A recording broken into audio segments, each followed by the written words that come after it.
How to tackle college planning for your eldest? Well, for me, the biggest challenge was just not crying because I'm very emotionally tethered to this girl. So I had to steel myself for this process. And once I had kind of wrapped my brain around the fact that she is gonna go at some point, I might as well make myself useful.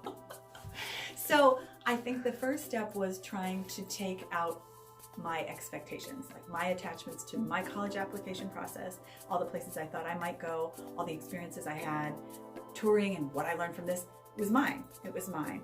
And so I had just read a couple books on how not to be the bossy, living through your children mom.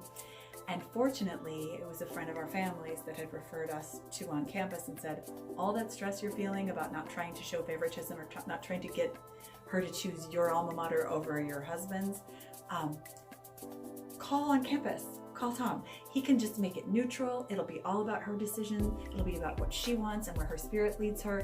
And that word for me is spirit. The word spirit came up.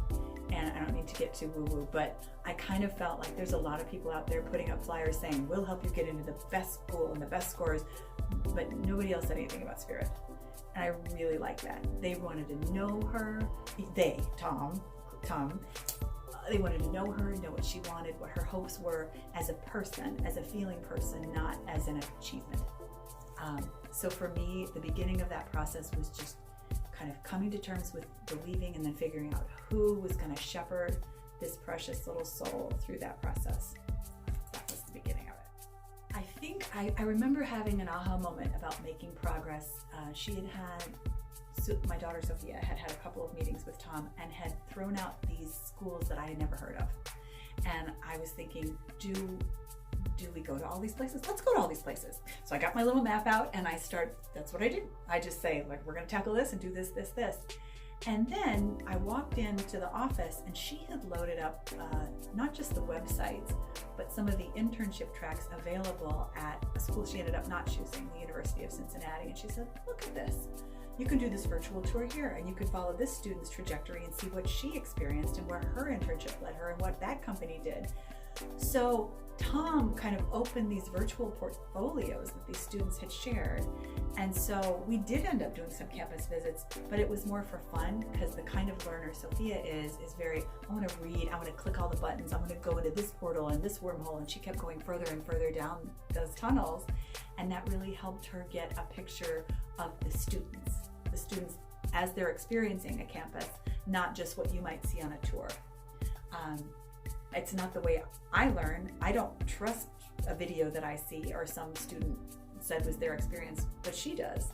Those blogs, those personal accounts that these students have shared of their own adventures, that meant a lot to her. And so then I started, again, trying to look at it through her lens, trusting those resources a little more. The virtual tours, portfolios, internship guides, all of those things that were available to all the schools she was considering, that really resonated with her.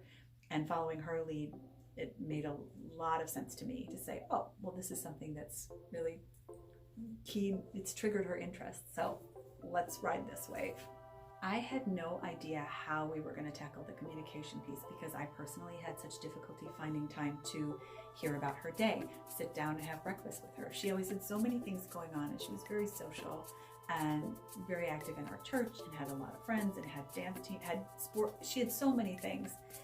And so I initially was thinking, how am I going to lay out this calendar and plug in a date for her to meet with Tom here, here, here, here, and here. And she came down to breakfast one morning and she said, I'm meeting with Tom after school. And I said, So she, unbeknownst to me, had established this line of communication. Well, Tom initiated it. I shouldn't give her all the credit. But so she's having this very respectful but friendly exchange with him. So I really was able to step back and say, can we sync our calendars so I can at least see when you'll be going there? But I didn't have to do any of the stressing. He made himself available at like 9 o'clock at night so she'd get done with dance practice and then go meet with Tom. So the communication piece could not have been simpler because they kind of took the middleman out. And it was just making it go.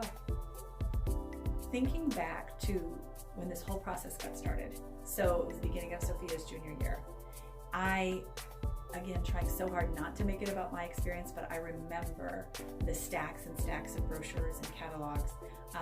I had my little field of interest. I had a younger sister who was a merit scholar, and she was very academically in demand. So she was being courted, and she was just, every weekend was a college visit, and every visit, it was so stressed. And I thought, maybe we're not going to have the same kind of demands or pulls on our daughter, but at the same time, I don't want this to all be happening right at the time of a deadline. Let's explore a little bit.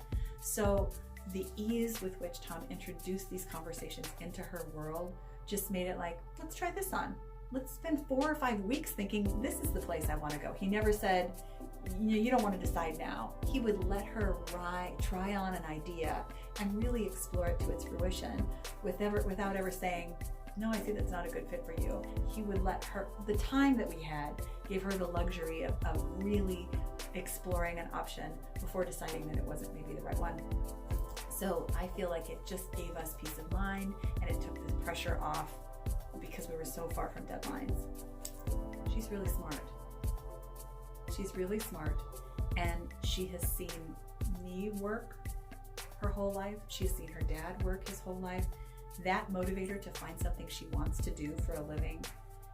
I needed to trust that, and trust that Tom is going to shepherd her to a place that makes that possible. So just trust. That's what I would.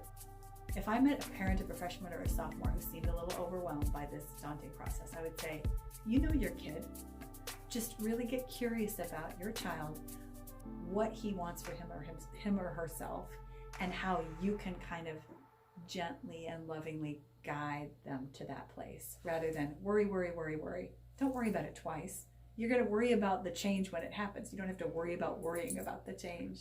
So I would just say, trust your kid, trust the love that you have imparted to that kid, and trust that they've seen you your whole life, assuming, of course, that you feel relatively secure in what you are and what you're doing and who you are. But I don't know. I think just trust your child and trust that this journey is going to be an exciting and a fun one. There's some terror, but it's not all scary. It's fun to watch it unfold.